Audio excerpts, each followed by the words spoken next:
In my experience at an engineering library within a prestigious university, there were numerous incidents that often tested our patience and empathy.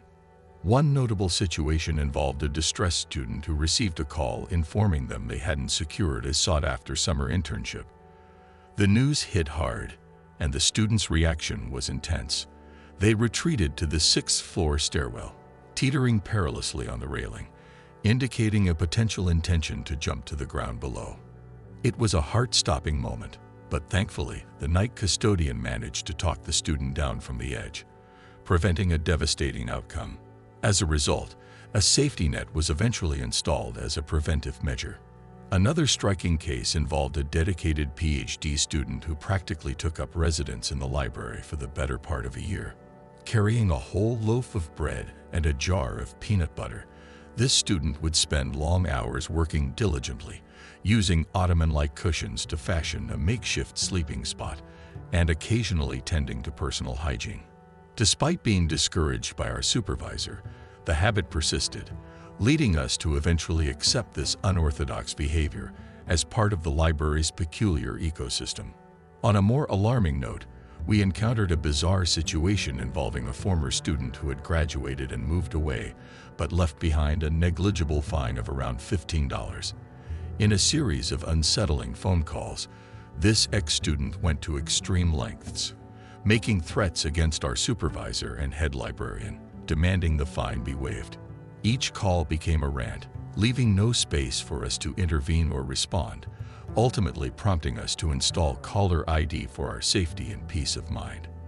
These instances, among many others, painted a picture of the challenging and often emotionally charged nature of working in an academic library, especially when students facing mounting academic pressures or personal setbacks inadvertently directed their frustrations at the library staff. It was a testament to the unwavering patience and resilience needed to navigate such unpredictable scenarios, aiming to serve students despite the challenges they faced.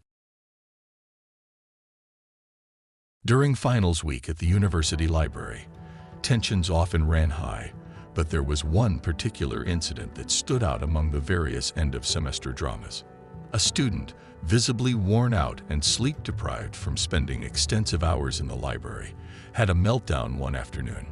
Seething with frustration, he aggressively stormed towards the circulation desk, laudably accusing someone of pilfering his belongings from the locker he'd been using. The librarians, accustomed to the frenzy of finals and misplaced items, reacted promptly. The entire scenario escalated rapidly as they took the matter seriously, roping off the section of lockers that the student claimed had been tampered with. Amidst the chaos, the campus police were summoned, and the process of poring over security footage to identify the supposed thief commenced. However, as everyone was focused on the supposedly targeted lockers, a moment of unexpected clarity arose when, from a row down, the same distressed student peered out from behind a locker door with an awkward expression.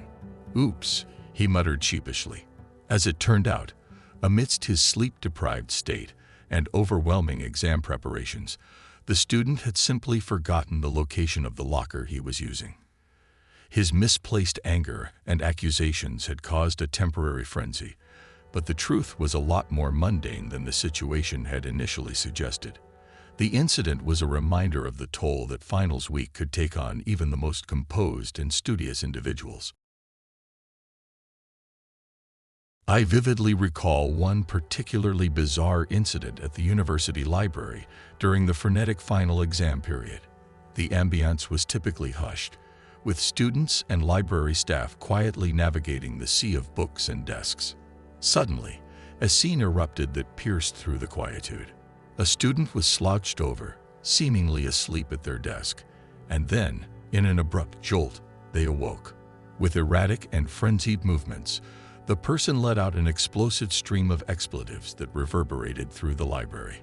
In a fit of rage, they threw books and any items within reach to the ground, all while shouting in frustration. Library personnel, perhaps a librarian or a technical assistant, rushed over to defuse the situation. They attempted to soothe the distressed student, encouraging them to calm down. However, the students' outburst didn't abate. It escalated into a tirade about missing their exam and how it was now the ruin of their life. As emotions heightened, the situation took a bizarre turn. The student, seemingly propelled by a rush of anguish, started charging at the librarian, who instinctively retreated, leading to an impromptu chase through the library, eliciting stunned looks from onlookers. After that unexpected chase, both the student and the librarian vanished from sight. Security appeared sometime later, picking up the scattered items under the student's deserted desk. The chaotic episode left everyone in the library bewildered and sparked an air of suspense about what might have transpired thereafter. The aftermath of the commotion lingered in the minds of witnesses, triggering a mix of concern and bewilderment, making it a rather unforgettable and bewildering incident. One evening during finals week at the college library, I was amidst the bustling atmosphere, assisting students while the study area remained packed. That's when an unexpected disruption unfurled, a spontaneous and somewhat chaotic scene that unfolded in the midst of rows of tables. A group of individuals suddenly started a flash mob-style performance right in the heart of the library.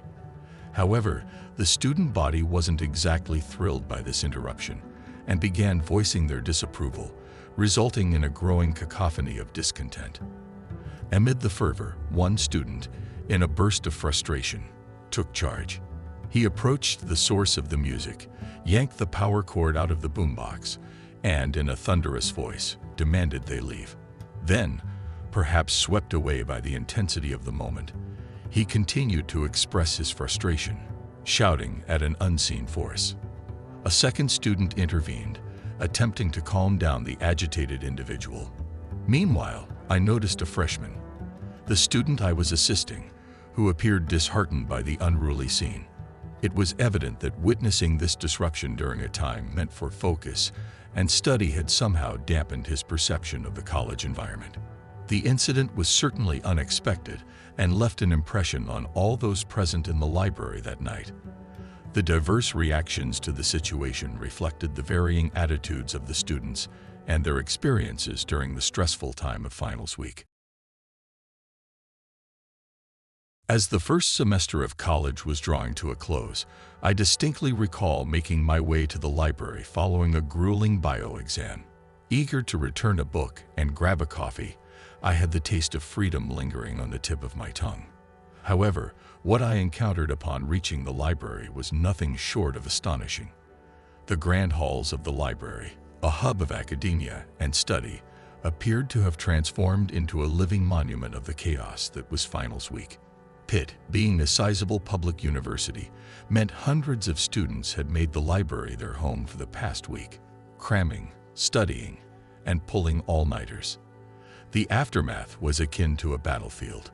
Books strewn about, paper and snack wrappers forming makeshift confetti, and an ambiance that could only be described as post-apocalyptic. But amid this post-finals disarray on the third floor, in a cozy chair nestled between the stacks, I spotted a fellow student who seemed incredibly familiar. I'm almost certain we had shared my bio class. He was fast asleep, almost in an ethereal state of rest, surrounded by the remnants of his study marathon. A laptop, scattered books, empty cans of soda, and wrappers from all sorts of junk food. His peaceful slumber was undeniable, and seeing this moment of tranquility amidst the pandemonium somehow felt serene. I hesitated to wake him. He looked so at ease. However, the thought of his inevitable reaction upon awakening from his deep sleep, in the midst of the chaotic environment, he was cocooned and painted a comical yet worrying picture. That serene moment of blissful sleep could potentially lead to a rude awakening, pun intended, when reality kicked in. The impending chaos upon his rousing from that tranquil nap was something I couldn't help but wonder about.